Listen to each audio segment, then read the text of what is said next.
Can you imagine surviving the biggest night of your career only to almost lose your life days later?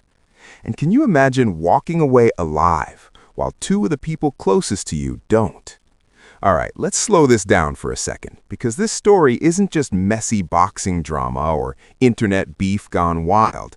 This is one of those moments where the noise fades and reality steps right into the room, uninvited, unapologetic.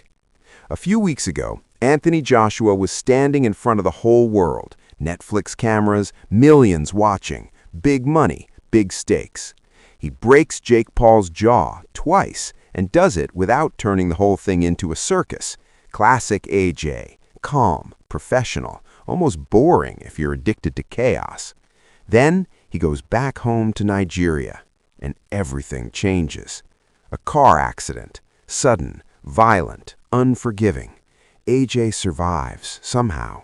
Two of his closest friends don't, just like that. No build-up, no warning, no rematch clause for life. And that's when the tone shifts across the entire boxing world. Because suddenly, nobody's talking about wins, losses, or viral clips anymore.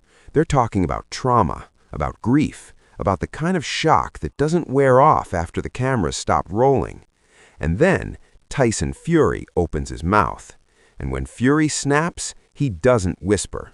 He goes straight at Jake Paul and the entire Paul family. No filter, no soft landing. He calls them reckless, calls out the arrogance, the lack of respect, the idea that life is some kind of game you can farm for clicks until reality reminds you it's not. Fury's not even talking like a fighter at that point. He sounds like someone who's seen enough, someone who understands how quickly things can end. He talks about trauma, not just for AJ, but for anyone who saw that accident, anyone passing by, anyone involved, the kind of mental damage people don't post about. And honestly, he's right. You don't need to like Anthony Joshua to feel that. You don't even need to follow boxing. This is basic human stuff. Two people gone, families shattered, and one man left alive trying to process why it wasn't him. That survivor's guilt doesn't care how rich you are or how famous your last fight was. Even Gerald Miller, who hasn't exactly been AJ's biggest fan over the years, couldn't fake his way through this one. You can hear it in his voice. He's shaken. He talks about how draining it is to even look at this kind of footage. Says he's seen death before, seen ugly things, but this hit different. Because it could have been anyone. Could have been his people. Could have been your people. That's the part fans forget when they turn tragedies into debates. These weren't headlines. These were someone's sons, someone's brothers, someone's friends who woke up that morning thinking it was just another day.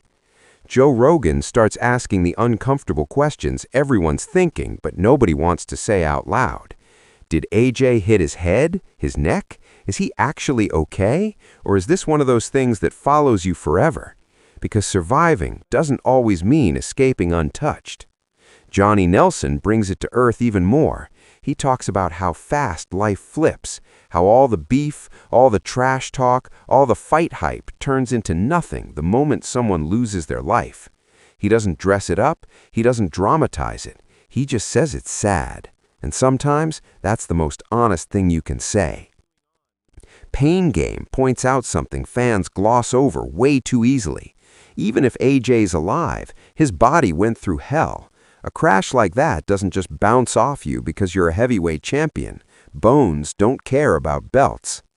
Eddie Hearn, for once, sounds less like a promoter and more like a human being. He talks about support, about space, about medical care, about keeping the circus away while someone tries to heal physically and mentally. Because when tragedy hits, the media pressure doesn't magically disappear. John Fury's message is raw and simple. Thank God you're alive. That's it. No angles, no agendas. Just relief mixed with grief for the ones who didn't make it. And when a guy like John Fury sounds shaken, you know this one cut deep. Chris Eubank Jr. echoes the same thing. Shock, concern, perspective. He doesn't need to scream names to make the point. The contrast is obvious. Real danger versus manufactured drama. Real loss versus online clout. Sonny Foz probably sums it up best without even trying to. 2 weeks ago, AJ's breaking jaws in front of the world. Now he's lucky to be breathing. 2 of his closest friends are gone. That's how fast things turn. That's how fragile everything really is. And it makes the Jake Paul situation look even uglier under that light. Because while AJ was handling business with class, Paul was still playing the same old game, pushing limits, chasing attention, treating everything like content. And now his name is attached to a situation where lives were lost. Whether directly or indirectly, that shadow doesn't just vanish. Gareth A. Davis points out something that matters here. He was critical of the fight itself because of the danger involved. Jake Paul walked away with a broken jaw and wore it like a badge. AJ walked away and went back to being himself. No victory tour, no mockery, just quiet professionalism. Then, life punched back harder than any opponent ever could. Joe Rogan drops one of the wildest observations of all, talking about how close this came to being fatal in a way that makes your stomach turn. The margin between alive and gone was razor thin, the kind of detail that makes you sit back and stare at the wall for a minute. Liam Guff delivers the update nobody wants to read. 2 friends gone, AJ injured. Condolences first, details second, as it should be, because this isn't gossip, this is grief. Even Usyk steps in, setting rivalry aside instantly. No bravado, no competitive nonsense, just condolences, support, and a reminder that behind every fight is a real person with real people around him. And when you hear message after message like that, it becomes impossible to ignore the bigger lesson here. Fame doesn't protect you. Money doesn't slow time down. Winning a fight doesn't give you immunity from random brutal reality. If you're still watching at this point, do me a favor. Hit like if you think boxing needs more humanity and less circus. Subscribe if you want real conversations, not just highlight clips. And drop a comment because I genuinely want to know how this story hit you when you first heard it. Anthony Joshua didn't just survive a crash. He survived something that changes how you see the world forever. And now he has to carry the memory of the ones who didn't make it with him. That's heavier than any belt.